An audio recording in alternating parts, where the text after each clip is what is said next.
मैं सर्व समाज का आशीर्वाद लेते हुए, अपने गौतम समाज का आशीर्वाद लेते हुए, जो 4,000 वोट से चुनाव हारे हैं, इस बारी 40,000 वोट से हरा के ये प्रचार किया गया था कि मछली शहर से एक पंचर वाले को पार्टी ने टिकट दिया है। इसके लिए मैं अपने पार्टी को धन्यवाद। शहर से विधायक चुने जाते हैं तो इस जगह है, इस दुकान पे फिर से आप मिलेंगे, ऐसा मछली शहर वाले पूछ रहे हैं। हमारे विरोधी, जो हमारे सामने विरोधी हैं, उनके पास कोई मुद्दा नहीं रह गया है, इसलिए वो जो उनके मन में आता है वो बोल जाते हैं। यादव मतदाता बाहुल क्षेत्र है, तो मछली शहर में 90,000 यादव, 85,000 चमार, 30,000 पटेल, 30,000 बिंद और 20 से 25,000 पासी, 85,000 चमार हैं और 500 सोन। दौर था 2022 का विधानसभा का चुनाव, जिसमें तमाम लोग अपने दावेदारियों को ठोक रहे थे। यानी हर कोई ये प्रयासरत में था, मुझे किसी न किसी दल से टिकट मिल जाए और मैं विधायक बन जाऊँ। आज मैं जिस जगह पे खड़ा हूँ, पहले आप ये दुकान देख लीजिए, एक टायर की दुकान है। एक साधारण से परिवार में जन्म लेने वाले व्यक्ति की ये दुकान है। और बात कुछ ऐसी थी कि इसी दुकान के जो ओनर हैं, जिनका नाम है मेहीलाल, ये एक दावत में जाते हैं और वहाँ शरीक होते हैं, लोगों के साथ बैठते हैं और बातें करते हैं। उस समय तमाम पार्टियों के टिकट का आदान प्रदान हो रहा था, यानी लोगों को टिकट बांटने का कार्य किया जा रहा, लोगों को टिकट दिया जा रहा था। ऐसे में ये प्रयास में थे कि हमको टिकट मिले, लेकिन ये उम्मीद में नहीं थे कि एक आम आदमी को एक बड़े दल की पार्टी भारतीय जनता पार्टी को टिकट मिल जाएगा। लेकिन उस दावत में ऐसा चमत्कार होता है कि रातों की नींद, दिनों का चैन सब उड़ जाता है। आज हमारे फ्रेम में वही शख्सियत हैं जिन्होंने इस मछली शहर विधानसभा से अपनी बीजेपी की उम्मीदवारी की और ज़बरदस्त वोटों से खलबली मचा दी। हालांकि चुनाव तो फाइट नहीं कर पाए, लेकिन उसके पीछे एक ऐसी कहानी छोड़ गए जो आज भी लोगों के दिलों में, लोगों के ज़हन में कौंध रही है। काश मेहीलाल गौतम अगर विधायक बने होते। अब आप समझ सकते हैं। आइए इनसे बातचीत करते हैं और वो सारी चीज़ें जानने का प्रयास करते हैं। बहुत बहुत स्वागत है आपका। धन्यवाद पत्रकार महोदय। सबसे पहले तो मैं आपको, आपके चैनल को, सभी साथियों को धन्यवाद देता हूँ। एक दौर था 2022 का और उस समय मछली शहर विधानसभा से तमाम लोग उम्मीदवारी कर रहे थे। ऐसे में एक नाम उभर के आया, वो शख्स और वो चेहरा, वो नाम आप हैं। क्या कुछ बातें थी, कैसे आपको बीजेपी ने उम्मीदवार घोषित किया?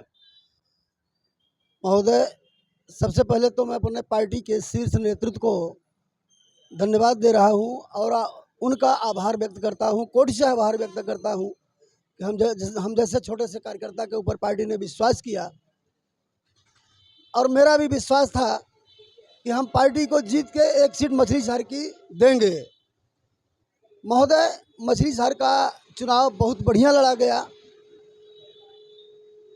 एक कसक रह गई कि टिकट मिलने में देरी हो गई, समय का अभाव रहा। अगर उस समय हमको 10 दिन और मिल गए होते तो मैं चुनाव जीत जाता। अच्छा, टिकट आपको कैसी परिस्थितियों में मिला? कब आपको पता चला कि अब आपको टिकट मिल गया है? पत्रकार महोदय, मैं अपने शीर्ष नेतृत्व को धन्यवाद दूंगा, आभार व्यक्त करूंगा कि आपने हम जैसे छोटे से कार्यकर्ता के ऊपर विश्वास जताया और मेरा भी मानना था कि मैं संगठन का पदाधिकारी होने के नाते अपने नेतृत्व से यह आग्रह करता था कि महोदय हमको टिकट मिल जाएगा तो मैं मछली शहर की सीट जीत के दूंगा। और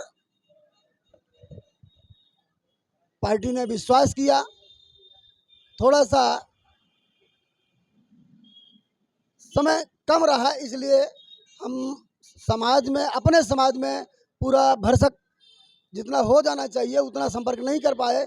हाँ, मछली शहर का समीकरण, जैसे यहाँ कहा जाता है कि यादव मतदाता बाहुल क्षेत्र है, तो मछली शहर में 90,000 यादव, 85,000 चमार, 30,000 पटेल, 30,000 बिंद और 20 से 25,000 पासी, 85,000 चमार हैं और 500 सोनकर हैं विधानसभा मछली शहर के अंदर। महोदय समय कम मिलने की वजह से मैं अपने समाज में पूरी तरह संपर्क नहीं कर पाया, जा नहीं पाया। तब पर भी जो भाजपा 22 के चुनाव के पहले 60,000 65,000 में रह जाती थी, इस बारी हमने 83,000 प्लस करके दिया और जीत से 4,000 वोट नीचे रह गए। कहीं न कहीं अगर देखा जाए समय अगर आपको और मिला होता तो ये 4,000 जो है 40,000 में भी बदल सकता है। बिल्कुल बिल्कुल महोदय, उसमें जरा सा भी सस्पेंस नहीं है। और हम तो पार्टी के छोटे से कार्यकर्ता हैं और अपने नेतृत्व से ये आग्रह कर रहे हैं कि महोदय 22 के चुनाव संपन्न हो जाने के बाद से मैं कंटिन्यू क्षेत्र में चल रहा हूँ और मेरे समाज के लोग आज अपने को कोस रहे हैं कि भाई साहब हम सब ने मिलकर बहुत बड़ी चूक कर दी है। मैं अपने नेता को नहीं पहचान पाया। पूरी क्षेत्र मेरे विधानसभा के सभी जातियों के लोग ये अफसोस कर रहे हैं कि भाई साहब मैं अपने नींव के नीचे का नेता नहीं पहचान पाया।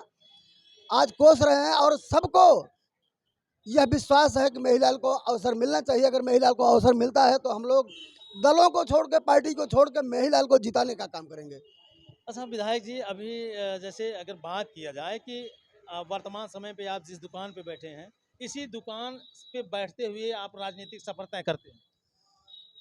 पत्रकार महोदय, इस दुकान से ही मेरी पहचान है और पार्टी ने, आपने देखा होगा चुनाव में भी पार्टी के तरफ से ये प्रचार किया गया था कि मछली शहर से एक पंचर वाले को पार्टी ने टिकट दिया है। इसके लिए मैं अपने पार्टी को धन्यवाद दूंगा।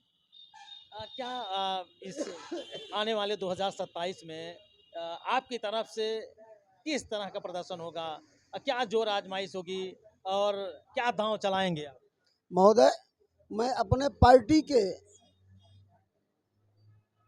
जो हमारे मतदाता बंधु हैं, शीर्ष वोटर हैं, उनका आभार व्यक्त करता हूं और उनके साथ साथ अपने बैकवर्ड मतदाता को, एससी मतदाता को धन्यवाद देता हूं। और महोदय, आज के परिवेश में देखा जाए तो मेरा समाज, गौतम समाज, यह कह रहा है कि भाई साहब हम सब ने बहुत बड़ी चूक कर दी है, हम लोग समझ नहीं पाए और आपके संपर्क करने में भी कमी रह गई, हम लोगों को जानने में भी कमी रह गई, इसलिए बात अधूरी रह गई। और हम लोगों का विश्वास है कि पार्टी आपको दोबारा अवसर दे और अब हम लोग आगे बसपा को नहीं देखने वाले हैं, पार्टी को नहीं देखने वाले हैं। अगर आपको अवसर मिलता है तो हम लोग समाज के भाई को जिता के विधानसभा में भेजने का काम करेंगे। जैसे आज के समय में अगर देखा जाए तो बढ़ती हुई महंगाई को लेकर के लोगों में आक्रोश है, बेरोजगारी को लेकर के लोगों में आक्रोश है, तो आने वाले समय में क्या परिवर्तन होने की संभावना है? महोदय, जहां महंगाई की बात है तो हम सभी देख रहे हैं जनसंख्या इतनी तेजी से बढ़ रही है, तो जब जनसंख्या बढ़ेगी, खपत ज़्यादा किसी चीज़ की होगी तो महंगाई बढ़ेगी महोदय। और हमारी सरकार हर बिंदु पर हमेशा मनन करती है, चिंतन करती है, उस पर विचार करती है कि हमारे लोगों को, पूरे प्रदेश को, पूरे देश को खुशहाली कैसे मिले, उस पर विचार करती रहती है। अच्छा, जैसे मान लीजिए इस समय वर्तमान समय में विधायक हैं मछली शहर से रागिनी सोनकर, अब एक नया टाइटल आ गया है रागिनी सोनकर बिंद, तो क्या वो इस चीज का आप कुछ खंडन करेंगे कि रागिनी सोनकर ही है कि या रागिनी सोनकर बिंद है? देखिए पत्रकार महोदय, अभी मैं अपने भाषा में बोलूँगा तो उनको बुरा लगेगा, इसलिए मैं उस पर कोई कमेंट नहीं करना चाहता। वो 10 समाज का नाम ले लें, उससे कोई फर्क नहीं पड़ने वाला है।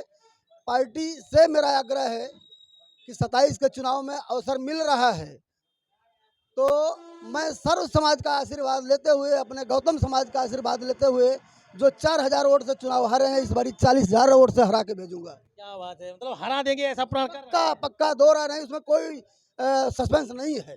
अच्छा, जैसे अगर आप मछली शहर के विधायक बनते हैं तो सबसे पहले आपके किस कार्यक्रम की प्राथमिकता रहेगी? कौन सा ऐसा कार्य है जो सबसे पहले आप करेंगे?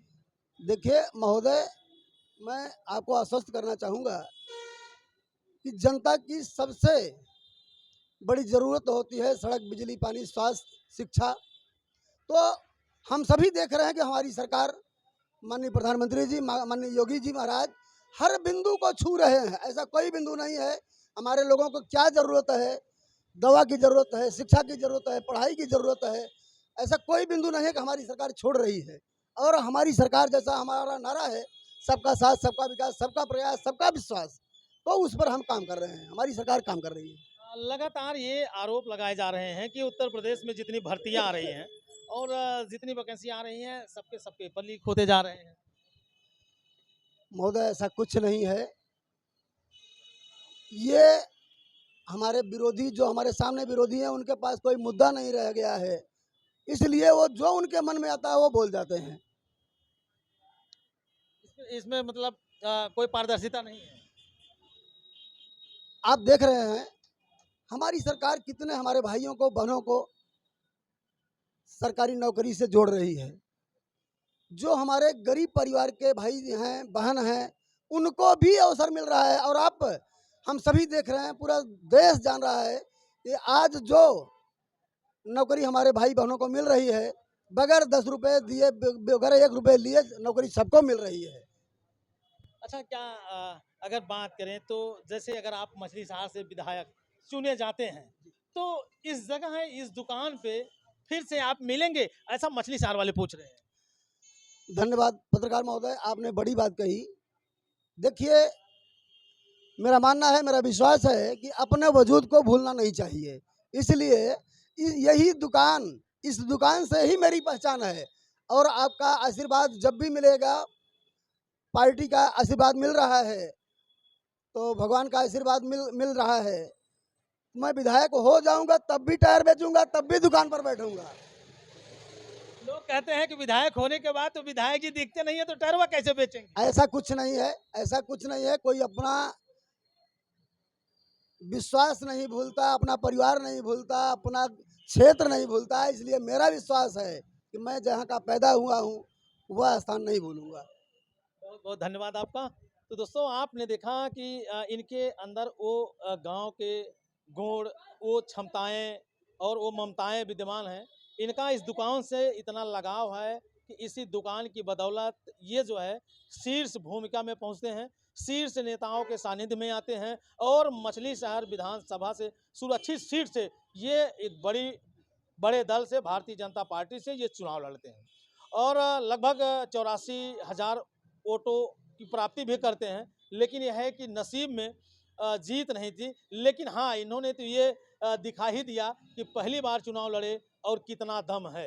अभी आने वाला 2027 ये चुनाव ये तय करेगा कि इस मछली शहर का विधायक कौन, मेहिलाल जी होंगे या रागिनी सोनकर बिंद होंगी। जैसा कि अभी आपने देखा भी कि रागिनी सोनकर थी, अब उनके नाम के आगे बिंद भी लग गया है। इस तमाम सवालों पर भी आए कि ये जातियों को ये टारगेट करने का तरीका अपनाया गया है। ये ऐसा मैं नहीं कर रहा हूँ। बाकी ये उम्मीदवारी जो है जिनका ये बयान है। और बाकी अब आपकी क्या राय है, कमेंट करके आप अपनी राय जरूर दीजिएगा। फिर मिलते हैं नेक्स्ट वीडियो, नेक्स्ट खबर में। जय हिंद।